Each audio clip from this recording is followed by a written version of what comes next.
tarde, quarto ano. Essa semana nós vamos dar continuidade às nossas atividades da apostila 2. Nessa videoaula nós vamos ver pronomes pessoais, infográfico e poema visual. Espero que nos próximos slides vocês acompanhem bem direitinho, passo a passo, cada conteúdo, caprichem na hora de responder as questões e prestem bastante atenção em cada dica que é dada na videoaula. Beijos e até a próxima!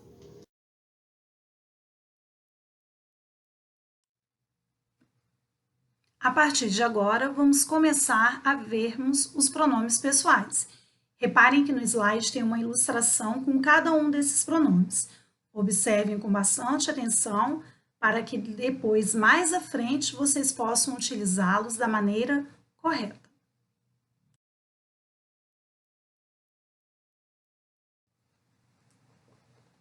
Os pronomes pessoais são palavras que têm a função de substituir nomes ou substantivos. Eles se referem a 3 pessoas do discurso. Mas o que seriam pessoas do discurso?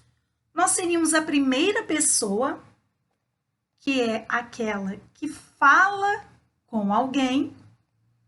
A segunda pessoa é a que está ouvindo. E a terceira é de que ou de quem estamos falando. Reparem que no primeiro quadrinho nós temos o singular, a primeira pessoa, o eu, a segunda pessoa, tu, e a terceira pessoa, ele ou ela. Nós temos o plural de cada um desses pronomes. Na primeira pessoa do plural nós temos o nós, a segunda pessoa, vós, e a terceira pessoa, eles ou elas. Então, relembrando, pessoas do discurso. A primeira pessoa é a quem fala, a segunda pessoa com quem se fala e a terceira é de quem se fala ou do que se fala. Nós vamos ver agora no próximo slide como nós podemos usar esses pronomes para substituir nomes ou substantivos.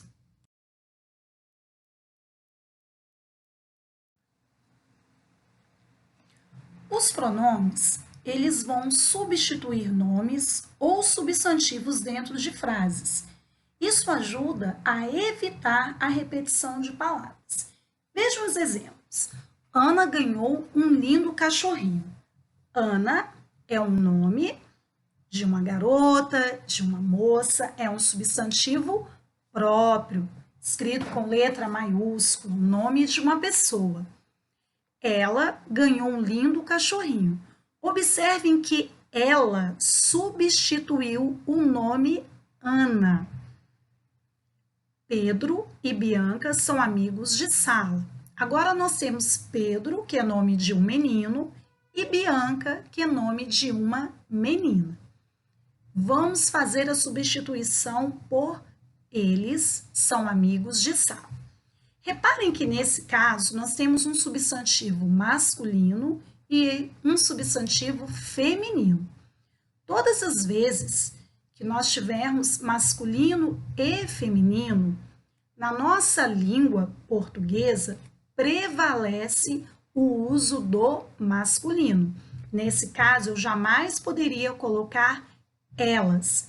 Reparem, inclusive, que a palavra amigos que aparece na frase também está no masculino. Eu e meu irmão gostamos de estudar. Aqui nós já temos um pronome, o eu, que é a primeira pessoa, e irmão, que é nome. Então, nós vamos juntar agora um pronome e um nome e vamos substituir por um pronome. Nós gostamos de estudar. Reparem que é muito importante verificarmos os verbos, que são essas palavrinhas que aparecem depois do pronome. Ganhou, são, gostamos. Por que é importante observar isso? Porque os pronomes também concordam com estes verbos. Então, eu não posso pegar qualquer pronome e colocar para substituir o nome se não estiver concordando. Igual, por exemplo, Ana ganhou um lindo cachorrinho. Eu não poderia colocar elas, porque ficaria errado. Elas ganhou? Não, eu só poderia usar elas se estivesse escrito ganharam. Então, observem que ao substituirmos nomes ou substantivos, os pronomes também vão concordar com os verbos que aparecem ao lado deles. E reforçando que todas as vezes que vocês tiverem um nome masculino e um feminino e forem substituir por um pronome, o pronome deverá ser masculino, porque na língua portuguesa prevalece o masculino. Na página 11 da nossa apostila, nós temos 2 exercícios exatamente para que vocês façam o uso dos pronomes. No exercício 2, não tem nenhuma palavra em negrito que vocês terão que substituir. Neste caso, vocês vão usar como auxílio o quadrinho que está acima do exercício 2, que também mostra singular primeira pessoa eu, segunda pessoa tu, terceira pessoa ele ou ela, o plural primeira pessoa nós, segunda pessoa vós e a terceira pessoa eles ou elas. Reparem que na letra A, B, C e D há um espaço no início, onde vocês irão colocar estes pronomes. Não esqueçam de observar o verbo que está ao lado do tracinho, para que vocês escolham o pronome correto para colocar em cada letra. Já no exercício número 3, tem uma caixinha de texto com 4 pronomes. E nesse caso, ele deu as palavras em negrito, como nós acabamos de ver no slide, e vocês farão a substituição, então, das palavras em destaque por um dos pronomes do quadrinho. É um exercício fácil, mas mesmo assim, toda atenção é bem-vinda, porque quanto mais atento eu estou ao exercício, a minha chance de acertar é sempre maior. Não esqueçam de caprichar na letra.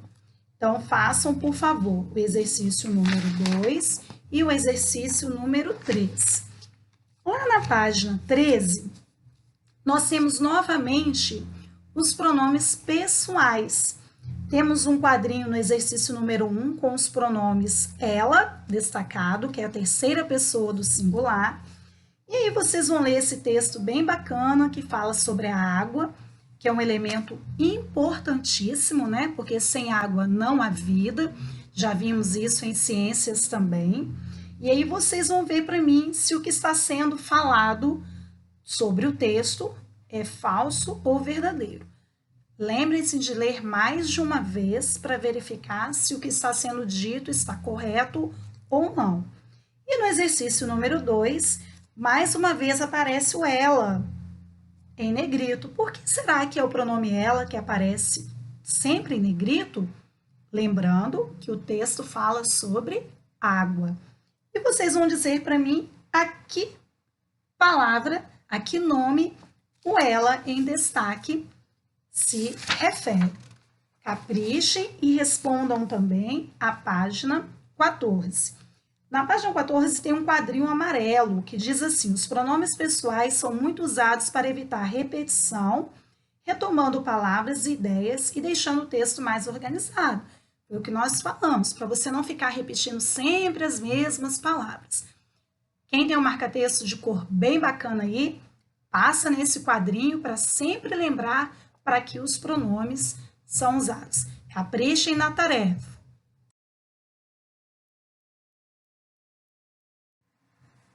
No início da nossa apostila, nós vimos a palavra infográfico. Aí eu trouxe aqui para vocês o significado dessa palavrinha. O infográfico é um tipo de texto. Mas como que eu diferencio um infográfico de um outro tipo de texto? Observem o que a palavra infográfico significa.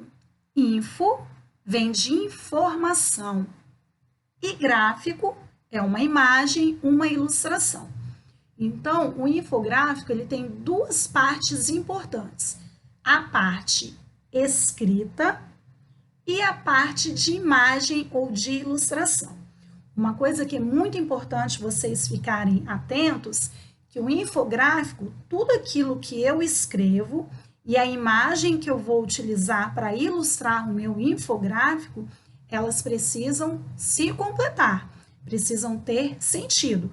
Eu não posso falar sobre um determinado assunto e colocar uma imagem de uma outra coisa que não tem nada a ver com aquilo que eu estou escrevendo. Então, vamos recapitular.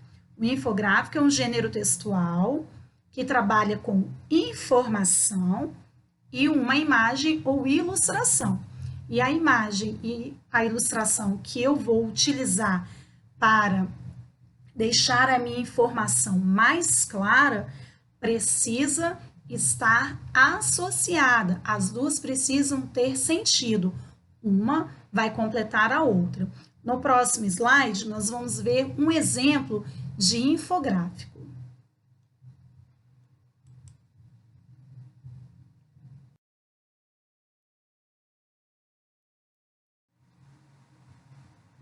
Olhem que bacana esse exemplo de infográfico. Ele também fala sobre a água. Gastos de água por produto. Essa parte é a escrita, é a informação que eu vou trabalhar no meu infográfico. Embaixo diz assim: diversos itens alimentícios necessitam de uma quantidade enorme desse recurso natural para chegarem até você. Então, nós temos a parte escrita, que é a informação. Reparem que no meio do nosso infográfico nós temos o símbolo de uma gota. Prevalece também a cor azul, justamente para fazer referência à palavra água. Olhem que bacana, nós temos vários alimentos aí que precisam de água para serem feitos. O chocolate, a carne bovina, carne de porco, manteiga, leite em pó, carne de frango, queijo, arroz, açúcar da cana, milho, e cada um utiliza uma quantidade. Reparem que essas barrinhas que aparecem ao lado, elas representam a quantidade de água que esse produto necessita. Reparem que o chocolate está lá no topo. Isso quer dizer que para fazermos o chocolate é necessário uma grande quantidade de água. Do lado direito, nós temos aí, para um copo de 250 ml de leite, são gastos 255 litros de água. Viu quanta água nós precisamos para ter esta quantidade de leite? Para um ovo de 60 gramas, são gastos 196 litros de água. Para uma xícara de 125 ml de café, são gastos 132 litros de água. Por isso que nós temos que conservar bastante a água, porque é o bem mais precioso do mundo, porque se tivermos água, não teremos vida. Por isso, não podemos deixar as torneiras abertas, não podemos lavar as coisas utilizando a mangueira e deixar a mangueira aberta, deixando a água ir embora. Precisamos estar sempre atentos ao consumo de água, porque quanto mais nós economizarmos, mais água teremos e, com certeza, mais vida também.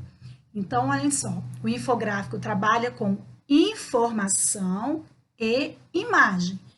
Vocês não acharão infográfico só com texto ou só com imagem, porque para ser um infográfico ele vai ter as duas coisas. A informação, que é a parte escrita, associada a uma ilustração ou imagem ligado ao assunto trabalhado.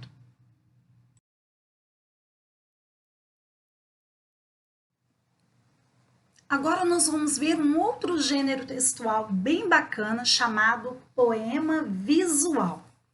Olhem que legal! Poema visual. Isso tem a ver com algo que me chama a atenção quando eu estou vendo, observando.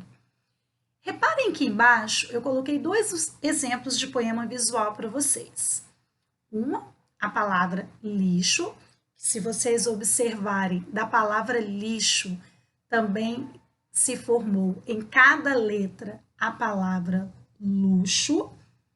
E do outro lado, nós temos um poema também que forma o desenho de uma ave. Olha que bacana. O poema visual, ele tem essa característica, onde eu aproveito um espaço em branco de uma página e vou utilizar alguns recursos para eu poder construir o meu poema. Então, a ideia é trabalhar com várias possibilidades de leitura. Tanto que eu peguei a palavra lixo e também, para cada letra, construí a palavra luxo. Mas por que será que lixo foi associado à palavra luxo? Vamos pensar? Muitas pessoas reciclam lixo, algumas pessoas, né, ganham até o seu sustento recolhendo esses materiais, levando para as fábricas para que elas possam reciclar esse lixo e ser transformado em um outro produto. E algumas pessoas utilizam também esse lixo e constroem coisas bacanas. Por isso que ele também fala sobre luxo. E no nosso infográfico do lado direito, que aparece o formato de uma ave, repara que no centro dá para ver, né, como se fosse o corpinho da ave, do lado esquerdo, do lado direito, as asas abertas, e embaixo vai descendo, formando os pezinhos dela. E ali ele escreveu um texto dentro do formato de uma ave. Então, o poema visual ele é bacana porque ele te disponibiliza essa criatividade de você, dentro de uma palavra, você construir um texto, ou dentro de um formato de uma imagem, você também construir um poema. E lá na nossa página 17, nós vamos ver exatamente isso, o poema visual. Reparem que nós temos aí, no exercício número 1, um poema com algumas palavras escritas em determinadas posições. Isso foi feito dessa forma porque é exatamente o que o poema visual requer, essa criatividade, essa possibilidade de escrita e de leitura. Então, vocês vão observar para mim o que está escrito neste poema e vão responder para mim as questões número 2 e 3. Se vocês prestarem bastante atenção, eu tenho certeza que todo mundo vai acertar. Na página 18 também, nós continuamos falando do mesmo poema visual. Eu não vou ler, porque senão vai ficar fácil depois para vocês responderem. Eu quero que vocês façam isso e vão fazer também até a página 19, até o exercício número 9. E lá embaixo também, na página 19, tem um quadrinho amarelo, que eu vou pedir a vocês de novo para pegar aquele marca-texto bem bacana, com uma cor bem bonita, e vão passar para mim nesse quadrinho amarelo, que explica exatamente o que é um poema visual. Espero que vocês aproveitem bastante, caprichem nas atividades e nas respostas. Qualquer dúvida, vocês falem com a tia Andresa, com a tia Alessandra ou com a tia Idila por mensagem. E mais tarde, às 16 horas, nós estaremos postando as correções para vocês. Boa atividade, beijos e até mais!